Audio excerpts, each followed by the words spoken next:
कुछ दिन ध्यान में जी लगता है, फिर कुछ दिन पूजा और भजन चलता है, लेकिन एकाग्रता कहीं भी नहीं होती। अपनी इस स्थिति से परेशान हूं, कृपा कर मुझे साधे। मन का स्वभाव ऐसा, न यहां लगता न वहां लगता। मन का स्वभाव है द्वंद्व। जो करोगे वहीं से उछटा हुआ लगेगा, जहां हो वहां से भागा हुआ रहेगा, जहां नहीं हो वहां का रस जन्मेगा। जो मिला व्यर्थ हो जाता, जो नहीं मिला वे दूर के ढोल बड़े सुहावने लगते। मन के स्वभाव को समझो। न तो ध्यान काम आता न भजन काम आता, मन के स्वभाव को समझना काम आता। मन की ये प्रक्रिया है, पद मिल जाए तो असंतुष्ट, पद न मिले तो असंतुष्ट, पद न मिले तो पीड़ा, पद मिल जाए तो व्यर्थता का बोध। गरीब रोता अमीर नहीं, अमीर रोता कि अमीर हो गया, अब क्या करूं। जो भी तुम्हारे पास है वो पास होने के कारण ही दो कौड़ी का हो जाता है, और जो तुमसे बहुत दूर है, दूर होने के कारण ही उसका बुलावा मालूम होता है। मन के इस आधारभूत जाल को समझो, इसे पहचानो। ये ध्यान और भजन का ही सवाल नहीं है। भोजन करो तो मन में उपवास का रस उमगता है कि पता नहीं उपवास करने वाले न मालूम किस गहन शांति और आनंद को उपलब्ध हो रहे हो। उपवास करो तो भोजन की याद आती है। जीवन के प्रत्येक पल तुम ऐसा ही पाओगे। बाग में लगता नहीं, सहरा से घबराता है जी। अब कहां ले जाके बैठे ऐसे दीवाने को हम। बगीचे में बिठाओ तो लगता नहीं, मरुस्थल में ले जाओ तो घबराता है। बाग में लगता नहीं, सहरा से घबराता है जी। अब कहां ले जाके बैठे ऐसे दीवाने को हम। मन एक तरह का पागलपन है, एक तरह की विक्षिप्तता है। मन से मुक्त होना ही मुक्ति है, मन के पार होना ही स्वस्थ होना है। तो पहली तो बात, मन के इस स्वभाव को समझने की कोशिश करो। अक्सर लोग समझने की कम कोशिश करते हैं, छुटकारा पाने की ज्यादा कोशिश करते हैं, और छुटकारा बिना समझे कभी नहीं। तो तुम्हारी आकांक्षा यह होती कैसे झंझट मिटे, लेकिन बिना समझे झंझट मिटी ही नहीं। ना समझी में झंझट है, तो तुम चाहते हो कैसे इस मन से छुटकारा हो, लेकिन पहले इसे पहचानो तो, इससे दोस्ती तो साधो, इससे परिचय तो बनाओ, इसके कोने कांतर तो खोजो, दिया तो जलाओ कि इसके सारे स्वभाव को तुम ठीक से देख लो। उस देखने में, उस दर्शन में, उस साक्षी भाव में ही तुम पाओगे विजय की यात्रा पूरी होने लगी। जिस दिन कोई मन को पूरा समझ लेता, उसी दिन मन विसर्जित हो जाता। जैसे सूरज के उगने पर ओसकण तिरोहित हो जाते, ऐसे ही बोध के जगने पर मन तिरोहित हो जाता। जैसे दिए के जलने पर अंधेरा नहीं पाया जाता, ऐसे समझ के, प्रज्ञा के दिए के जलने पर मन नहीं पाया जाता। तो मन से लड़ो मत। पहली बात, लड़ने का अर्थ ही ना समझिए। लड़के कभी कोई जीता? तुमने यही सुना है कि जो लड़े वो जीते। मैं तुमसे कहता हूं, लड़के कोई कभी जीता? समझ के जीत होती। लड़ने वाले तो ना समझ। लड़ोगे किससे? छायाओं से लड़ रहे हो। जैसे कोई अपनी छाया से लड़ने लगे, खींच ले तलवार, करने का लगे हमला। परिणाम क्या होगा? छाया कटेगी। परिणाम यही होगा, खुद ही थकेगा, और डर है कि छाया से लड़ने में कहीं अपने हाथ पैर न काट ले। क्रोध में, उबाल में, पागल ना हो उठे। कहीं ऐसी घड़ी ना आ जाए कि विक्षिता में अपने को ही काट ले। अक्सर मन के साथ लड़ने वाले ऐसी ही स्थिति में पड़ जाते। मन तुम्हारा है, तुम्हारी छाया है नहीं, बस छाया जैसा है। रोशनी बढ़ाओ, थोड़े जाग के मन को समझो। जब ध्यान करो मन कहे भजन में, तो जरा जाग के देखो, एक तरफ खड़े होकर देखो कि मन क्या कह रहा है। जब भजन करो और मन कहे ध्यान लगाओ, तब जाग के देखो कि मन क्या कह रहा है। इसकी चालबाजियां पहचानो, इसकी कूटनीति पहचानो। मन बड़ा राजनीतिज्ञ है,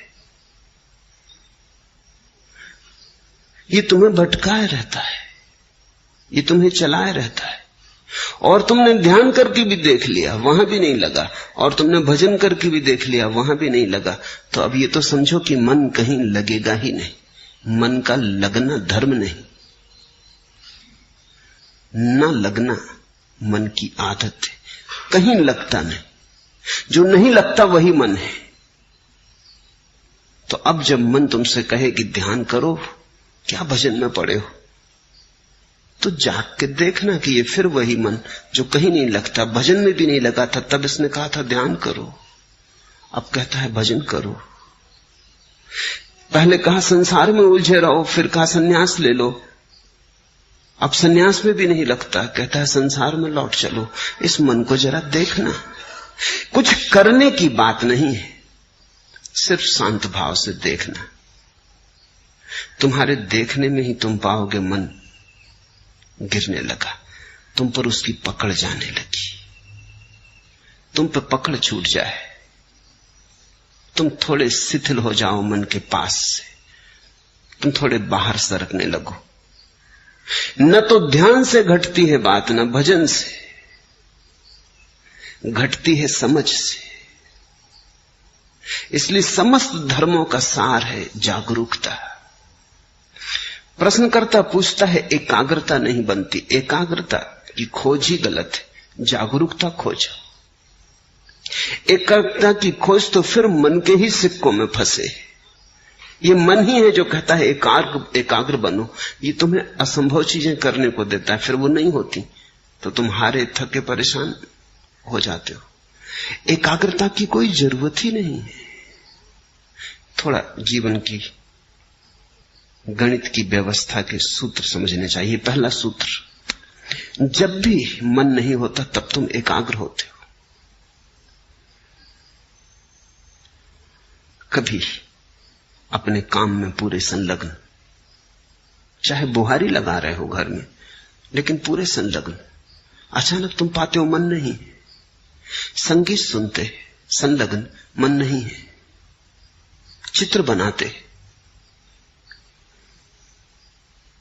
किसी भी घड़ी जब तुम पाते हो कि मन नहीं है, तुम ही हो, तो एकाग्रता अपने आप घटती है। एकाग्रता घटाई नहीं जा सकती। एकाग्रता मन की तन्मयता का परिणाम है। जब मन डूबा होता है तब तुम एकाग्र होते हो।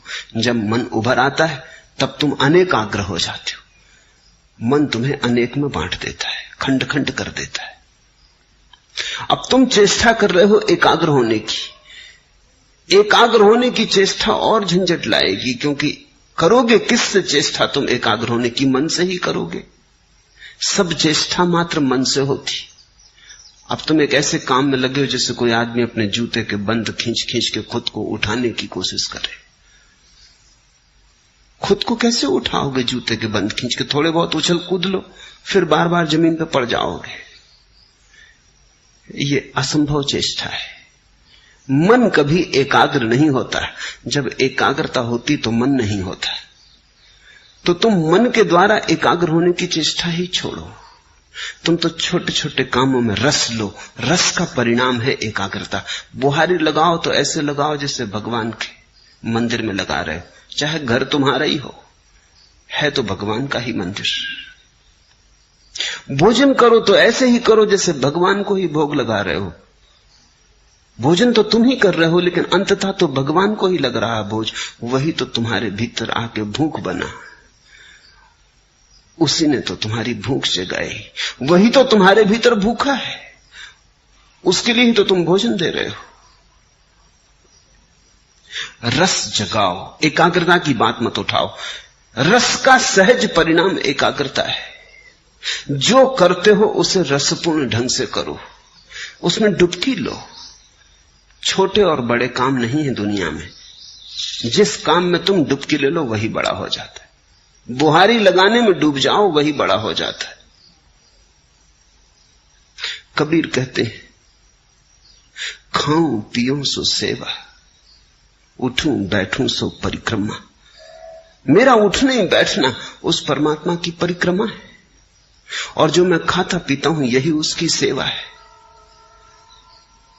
रस, मेरे देखे अधिक लोगों के जीवन का कष्ट यही है कि वो जीवन में कहीं भी रस नहीं ले रहे हैं।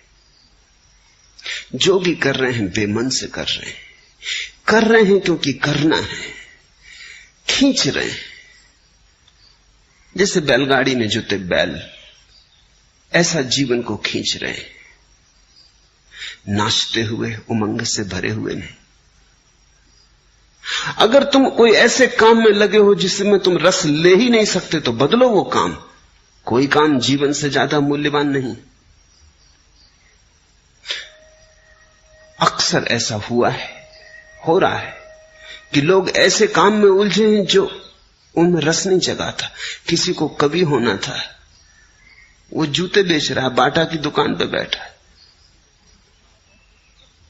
और जिसको बाटा की दुकान पे बैठ रहा था वो कविता कर रहा है, तो उसकी कविता में जूते की पालस की गंध आती,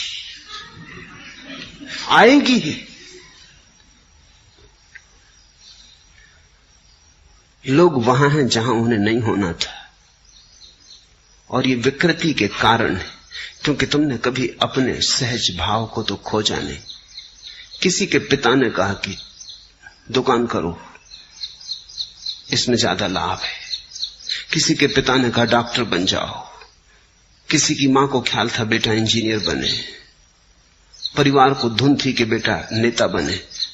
तो सब धक्का दे रहे हैं एक दूसरे को कि ये बन जाओ, वो बन जाओ। कोई ये नहीं पूछता कि ये बेटा क्या बनने को पैदा हुआ है, इससे भी तो पूछो, थोड़े इसके हृदय को भी तो टटोलो। तो फिर लोग गलत जगहों पर पहुंच जाते। एक बहुत बड़ा सर्जन जिसकी सारे जगत में ख्याति थी, जब 60 वर्ष का हुआ और उसकी 60वीं वर्षगांठ मनाई गई तो सारे दुनिया से उसके मित्र इकट्ठे हुए, उसके मरीज इकट्ठे हुए, और उन्होंने उसका बड़ा स्वागत किया। लेकिन वो बड़ा उदास था। उसके स्वागत में नृत्य का आयोजन किया गया था। तो जब लोग नृत्य करने लगे और वो सर्जन देखता रहा तो उसकी आंख से आंसू टपकने लगे। तो उसके पास बैठे उसके मित्र ने पूछा, क्या मामला है? हम सब तुम्हारी वर्षगांठ पे इकट्ठे हुए प्रसन्नता से, ये नृत्य तुम्हारे स्वागत में होता, तुम रोते क्यों हो? तुम्हारी आंख में आंसू क्यों है? तुम किस पीड़ा से भीग गए हो? उसने आंसू पोंछ लिए। उसने कहा कि नहीं, वो कोई बात नहीं। पर मित्र ने जिद की, कहा कि क्या तुम्हें कोई जीवन में विफलता मिली? तुम जैसा सफल आदमी नहीं, तुमने जो ऑपरेशन किया सफल हुआ, तुम्हारे जैसा कुशल सर्जन दुनिया में नहीं, फिर क्या? लेकिन उसने कहा, मैं कभी सर्जन होना ही नहीं चाहता था। मेरा दिल तो एक नर्तक होने का था। आज नाच को देख के मैं रो उठा। मैं छोटा मोटा नर्तक होता, कोई मुझे ना जानता तो भी मेरी तृप्ति होती। आज मैं दुनिया का सबसे बड़ा सर्जन, लेकिन मेरी कोई तृप्ति नहीं, मेरी नियत ही मुझे न मिली। तो आज भी जब मैं किसी को नाचते देखता हूं तो बस मुझे याद हो आती। तुम अपनी जिंदगी को गौर से देखो। पहली तो बात, जो कर रहे हो उसमें रस लेने की कोशिश करो। हो सकता है तुमने रस का अभ्यास नहीं किया, तुम्हें किसी ने सिखाया ही नहीं कि रस का अभ्यास कैसे करना। रस के अभ्यास का पहला सिद्धांत है कि जो भी कर रहे हो इसका परिणाम मूल्यवान नहीं है। तुम्हें यही सिखाया गया कि परिणाम मूल्यवान है। तुम करते हो, इससे 10 रुपए मिलेंगे कि 1000 रुपए कि लाख रुपए मिलेंगे। लाख रुपए में मूल्य है, परिणाम में मूल्य है। रस का सिद्धांत है, जो तुम कर रहे हो वो अपने आप में मूल्य है, अंतर्निहित है मूल्य। 1000 मिलेंगे 10,000 मिलेंगे वो बात गौण है। करने में जो डुबकी लगेगी वही बात महत्वपूर्ण है। अगर डूब गए तो मिल गए करोड़ों, अगर न डूबे और करोड़ों भी मिले तो कुछ भी न मिला। वो समय व्यर्थ गया जो बिना डूबे गया, वो दिन व्यर्थ ही बीते जो बिना डूबे बीते। जब रस धारणा बही तो तुम जिए न जिए बराबर। रस विमुग्धता में ही जीवन है। तो पहली तो बात, जो कर रहे हो, तुमसे नहीं कहता कि जल्दी बदलने में लग जाना, क्योंकि हो सकता है तुम अपना काम भी बदल लो और रस ना आए, क्योंकि रस आने की तुम्हारी आदत ही ना रही हो, तुमने रस बनाने की बात ही ना बनाई हो। तो पहले तो जो कर रहे हो उसमें रस लेने की कोशिश करना। 100 में 50 मौके तो ऐसे हैं कि तुम उसी में रस ले पाओगे। रस लेते ही एकाग्रता हो जाएगी। देखा, स्कूल में छोटे बच्चे पढ़ते, बाहर चिड़िया गुनगुनाने लगी गीत, बच्चा एक टक होकर सुनने लगता है। शिक्षक डंडा पीटता है टेबल पर कि यहां ध्यान दो, एकाग्रता करो। एकाग्रता बच्चा कर ही रहा है, मगर शिक्षक पे नहीं कर रहा, ये बात सच है। ये ब्लैक बोर्ड पे नहीं कर रहा, ब्लैक बोर्ड पे लिखे अक्षरों पे नहीं कर रहा। लड़का तो एकाग्रता कर ही रहा है, एकाग्रता तो हो ही रही। वो जो चिड़िया गीत गा रही वो उसे सुन रहा है। शिक्षक कहता है एकाग्रता करो, मन को ऐसा विचलित मत करो। बात बिल्कुल गलत कह रहा है शिक्षक। शिक्षक उसके मन को विचलित करने की कोशिश कर रहा है। वो एकाग्र है। अगर कोई बाधा न दे तो ये सारा संसार थोड़ी देर के लिए मिट जाएगा। वो चिड़िया की गुनगुनाहट होगी, उसका गीत होगा, इस बच्चे की भावदशा होगी, और ये एक बात सीख लेगा, रस की। रस चूंकि उसे चिड़िया के गीत में आ रहा है, इसलिए एकाग्र हो गया है। उसी कक्षा में ऐसे बच्चे भी होंगे जिन्हें रस गणित के सवाल में आ रहा है, वो वहां एकाग्र हो गए। हमें लोगों को एकाग्रता नहीं सिखानी चाहिए, उनका रस देखकर उन्हें दिशा देनी चाहिए। जो बच्चा गणित को सुन के एकाग्र हो गया, बाहर भौंकते कुत्ते, लड़ती बिल्लियां, गीत गाती चिड़ियां, रास्ते पे बैठे मदारी की बीन कुछ नहीं सुनाई पड़ती, ये बच्चा आइंस्टीन होने को पैदा हुआ है। इसकी एकाग्रता ही खबर देती है। अब इस बच्चे से तुम कहो कि चिड़ियां गीत गा रही, उन पे एकाग्रता करो, ये ना कर पाएगा, ये संभव नहीं होगा। हमें देखना चाहिए कि कहां हमारी एकाग्रता है, वहीं हमारा जीवन है। मगर आज अचानक जीवन बदलने का तुम्हारे हाथ में उपाय नहीं। आज तो पहचानने का भी उपाय नहीं कि कहां तुम्हारी एकाग्रता होती। तुम तो भूल ही गए, तुम्हारे जीवन की सारी व्यवस्था उल्टी सीधी हो गई। दूसरों ने तुम्हें चला दिया, दूसरों ने तुम्हें मार्ग दे दिया, दूसरों ने तुम्हें दिशा और आदर्श दे दिए, तुम्हें पूरी तरह भरमा दिया है। पहले तो जो काम कर रहे हो उसमें रस लेने की आकांक्षा जगाओ। जो काम कर रहे हो उसे इतने भाव से करो, इतनी मगनता से करो कि उससे अतिरिक्त ऊर्जा बचे ही नहीं विघ्न बाधा डालने को। एकाग्रता का और क्या अर्थ होता है? एकाग्रता कोई जबरदस्ती थोड़ी, एकाग्रता बड़ी स्वाभाविक घटना है। अब तुम यहां मुझे सुन रहे हो, जिनको मेरी बात में रस आ रहा है वो एकाग्र है। एकाग्रता कर थोड़ी रहे हो, एकाग्रता हो रही है, इसे समझने की कोशिश करो। तुम्हारे करने की थोड़ी बात है। तुम थोड़ी के बैठे हो सब मांसपेशियों को खींच के और आंखें मुझ पे गड़ा के और चेष्टा कर रहे हो कि एकाग्रता। ऐसी एकाग्रता करोगे तो तुम सुन ही ना पाओगे जो मैं कह रहा हूं। एकाग्रता सहज है, तुम्हें रस आ रहा है, उसी रस कारण तुम चल आए हो, उसी रस के कारण तुम रोज चलते आए हो, वही रस तुम्हें लाता रहा है। रस है तो एकाग्रता है, तो तुम रस को जगाओ, एकाग्रता की बात ही छोड़ दो। अगर रस जगे ही ना तो फिर समझो, फिर हिम्मत करो, साहस करो, बदलो उस व्यवस्था को जिसमें रस नहीं जगता। हो सकती है वो व्यवस्था तुम्हारे लिए नहीं। तो दरिद्र हो जाना बेहतर है समृद्ध होने की बजाय। सड़क का भिखारी हो जाना बेहतर है सम्राट होने की बजाय, अगर रस आ जाए, क्योंकि रस ही सम्राट बनाता है। तो कभी कभी तुम किसी भिखारी के चेहरे पर ऐसी आभा देखोगे जो सम्राटों के चेहरों पर नहीं दिखती। रस विमुग्ध है, वो अपने काम में लीन है। रथचाइल्ड ने अपनी आत्मकथा में लिखा है कि एक भिखारी आया, 5 बजे सुबह उसका दरवाजा खटखटाने लगा। वो बड़ा नाखुश हुआ। 5 बजे सुबह नींद से भरे उसको उठाया। वो बड़ा झल्लाता हुआ बाहर आया। ऐसे वो देना पसंद करता था, दान उसका रस था। लेकिन ये कोई वक्त है? तो उसने भिखारी को कहा, सुनो जी, ये कोई समय है? भिखारी ने कहा कि आप भी सुनो, आप बैंकिंग का धंधा करते हो, मैं कोई सलाह तो देता नहीं, ये हमारा धंधा है, इसमें हम सलाह किसी की मानते नहीं। रथचाइल्ड ने प्रकाश जलाया कि इस आदमी को देखना चाहिए जो दुनिया के बड़े से बड़े करोड़पति को कह सकता है कि सुनो, तुम बैंकिंग का धंधा करते हो, हम तुम्हें कभी सलाह देते नहीं, हमारी सलाह का कोई मतलब भी नहीं, क्योंकि हमें कोई अनुभव भी नहीं, तुम हमें सलाह मत दो, हम जन्मजात भिखारी। उस आदमी के चेहरे को देखा, वो बड़ा प्रसन्न आदमी था। रथचाइल्ड ने लिखा, मैं मंत्र मुक्त हो गया। ये हिम्मत भिखारी की नहीं, सम्राट की होती। रथचाइल्ड को ऐसा कहना जिसके पास भीख मांगने आए कि चुप, सलाह मत देना, मेरे धंधे को मैं भली भांति जानता हूं। रथचाइल्ड ने उसे खूब दिया और कहा, मैं खुश हुआ इस बात से कि कोई आदमी अपने भिखमंगेपन की भी इतनी प्रतिष्ठा रखता है। कभी तुम्हें राह का भिखारी भी प्रसन्न मिल सकता है। प्रसन्नता का कोई संबंध इससे नहीं कि तुम्हारे पास क्या है। जो भी तुम्हारे पास है उसमें अगर रस है तो प्रसन्नता है।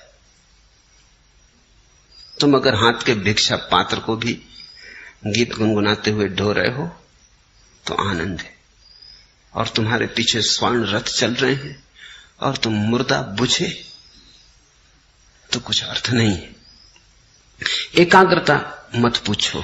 यद्यपि तुम्हें यही सिखाया गया है स्कूल से लेकर विश्वविद्यालय तक, और तुम्हारे तथाकथित धर्म गुरु भी तुम्हें यही सिखाते हैं कि एकाग्रता। मैं तुमसे कहता हूं रसमग्नता, वो शब्द हटा दो, क्योंकि वो शब्द सीधा काम का ही नहीं है। एकाग्रता जरूर आती है मगर परिणाम की तरह आती। एकाग्रता साधन नहीं है। जहां रस लोगे वहीं घट जाती, रस के पीछे बंधी चली आती, रस की छाया है।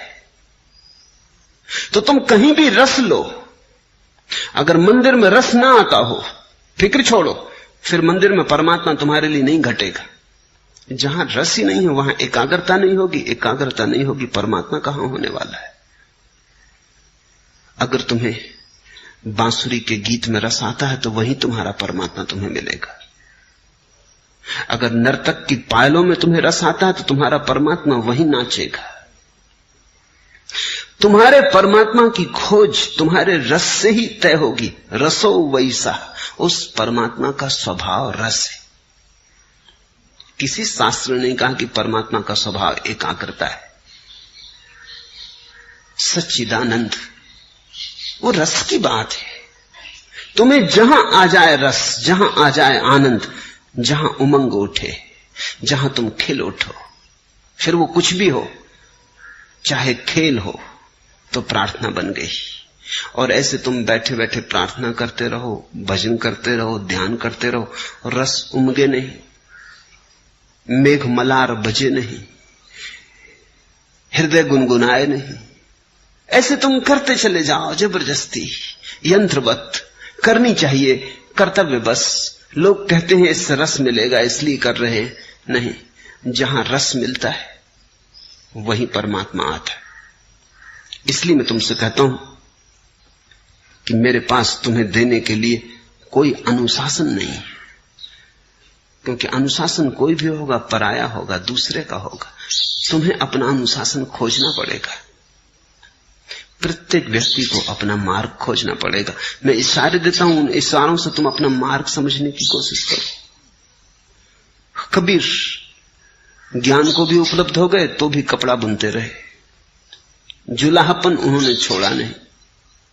किसी ने पूछा कि अब तो आप बंद करें, कभी सुना नहीं कि कोई बुद्ध पुरुष और कपड़े बुनता रहा और जुलाहा बना रहा और बाजार में कपड़े बेचने जाता रहा, आप तो छोड़ो। लेकिन कहते हैं कबीर ने कहा इसी कपड़े के बुनने ने तो मुझे परमात्मा से मिलाया, इसे कैसे छोड़ दूं?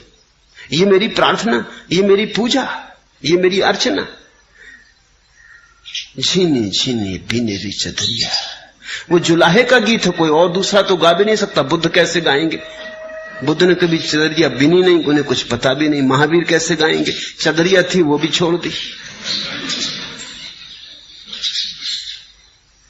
उनसे तो पूछो कैसी छोड़ी रे चदरिया, तो बता सकते। लेकिन कबीर ने बुन बुन के पाया। वो ताने बाने चादर के बुनते बुनते उनका ध्यान फला, वहीं रस विमुक्त हुए। पर कैसे पाया उन्होंने?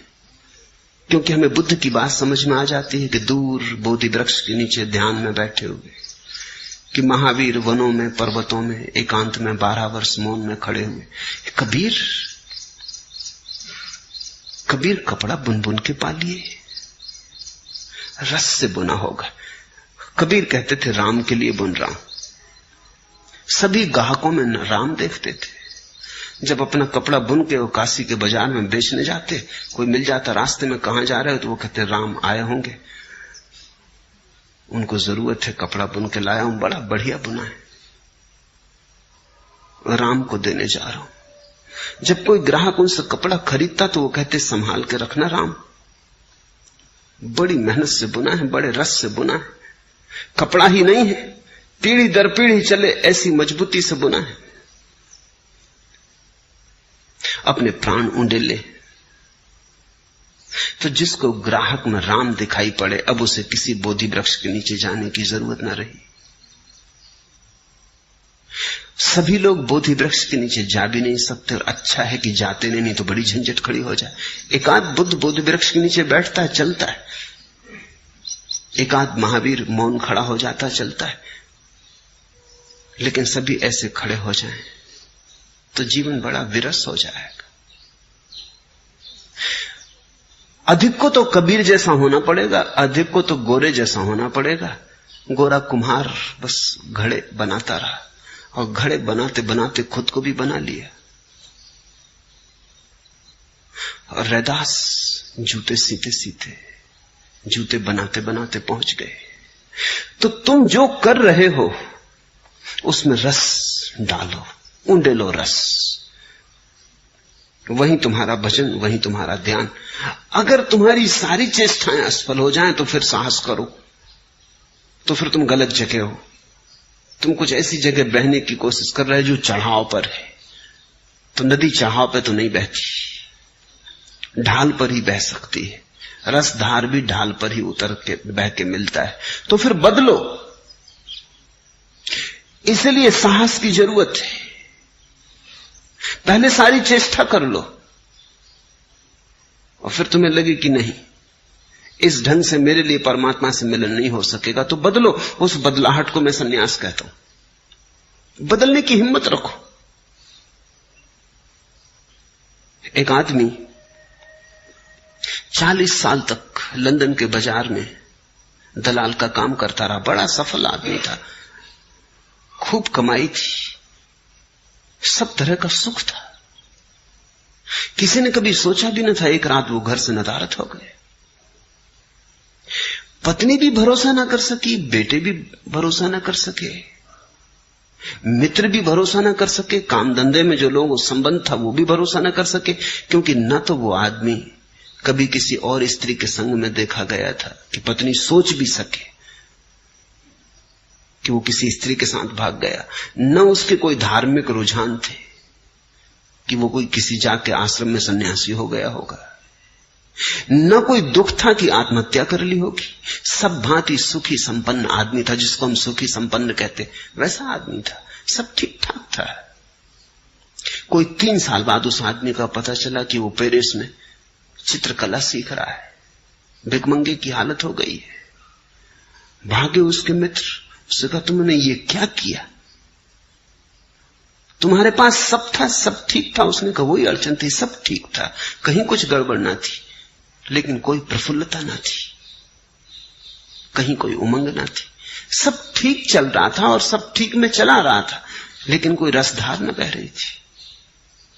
मेरे जीवन में सदा से आकांक्षा थी कि चित्रकार बनूं, दलाल बनना मैंने कभी चाहा न था। वो सफलता संयोगिक थी। अब मैं खुश, मेरे पास अब कुछ भी नहीं है। चित्र बनाता हूं, बिक जाते हैं तो भोजन के लायक, कपड़े के लायक इंतजाम कर पाता हूं। अपने पास रहने का छप्पर भी नहीं, एक मित्र के कमरे में बना हूं, रह रहा हूं, लेकिन वापस मुझे जाना नहीं। मैं प्रसन्न। और जो मित्र गए थे उन्होंने देखा कि वो आदमी एक अद्भुत ऊर्जा से, एक अद्भुत आभा से भरा था। सूख गया था शरीर उसका, लेकिन एक रोशनी थी। उसने कहा मैं किसी से नाराज नहीं हूं। मेरी पत्नी को कहना मैं किसी से नाराज नहीं, सब ठीक था। मैं बिल्कुल जैसा जिसको हम सुखी संपन्न कहते हैं वैसा आदमी था। मेरे बच्चे ठीक हैं, मेरे बेटे ठीक हैं, मेरी पत्नी ठीक है, सब ठीक था। लेकिन सब ठीक से कहीं कुछ होता, ठीक से कुछ ज्यादा चाहिए। ठीक से क्या होगा, ऐसे तो ठीक ठीक ठीक और मर जाएंगे। सुविधापूर्वक जी लिए और मर गए, नाच तो पैदा ही ना हुआ, जीवन में फूल तो खिले ही नहीं, लौटा नहीं वापस। बड़ा चित्रकार बन गया। इसे मैं सन्यास कहता हूं। न उसने गैरिक वस्त्र पहने, न वो किसी आश्रम में गया, लेकिन इसे मैं सन्यास कहता हूं। सन्यास का अर्थ हुआ साहस इस बात का कि अगर दिखाई पड़े कि मेरा जीवन मरुस्थल में खोया जा रहा है, तो अपनी राह बदल लेने की, चाहे कोई भी कीमत चुकानी पड़े। आदमी कमजोर है, वो सुविधा से जीता है। चाहे कुछ न मिले, लेकिन सुविधा तो है, सुरक्षा तो है, कुछ न मिले। इसलिए ये सारे प्रश्न उठते हैं कि एकाग्रता कैसे सधे। तो पहले तो कोशिश करना, सध जाए तो शुभ। चेष्टा करने से 50% मौके हैं सध जाएगी, न सधे तो हिम्मत करना, देर मत लगाना, क्योंकि जिंदगी रोज हाथ से सरकी जाती। जिंदगी उन्हीं की है जो हिम्मत से जिंदगी को बदलने के लिए तैयार होते, नहीं तो जिंदगी बह जाती चिकने घड़े के ऊपर, जैसे वर्षा का जल बह जाता, कुछ भरता करता नहीं, या उल्टे घड़े पर जैसे वर्षा गिरती रहती, टप टप बहुत आवाज शोरगुल मचता, लेकिन घड़ा खाली खाली रहता, उल्टा रखा है। तो जरा गौर से देखना, तुम्हारा घड़ा अगर भरता ना हो तो कहीं उल्टा तो नहीं रखा है। तो न तो मौलिक सवाल ध्यान का है, न भजन का है, मौलिक सवाल समझ का है। मन के स्वभाव को समझो, एकाग्रता की बात ही मत उठाओ,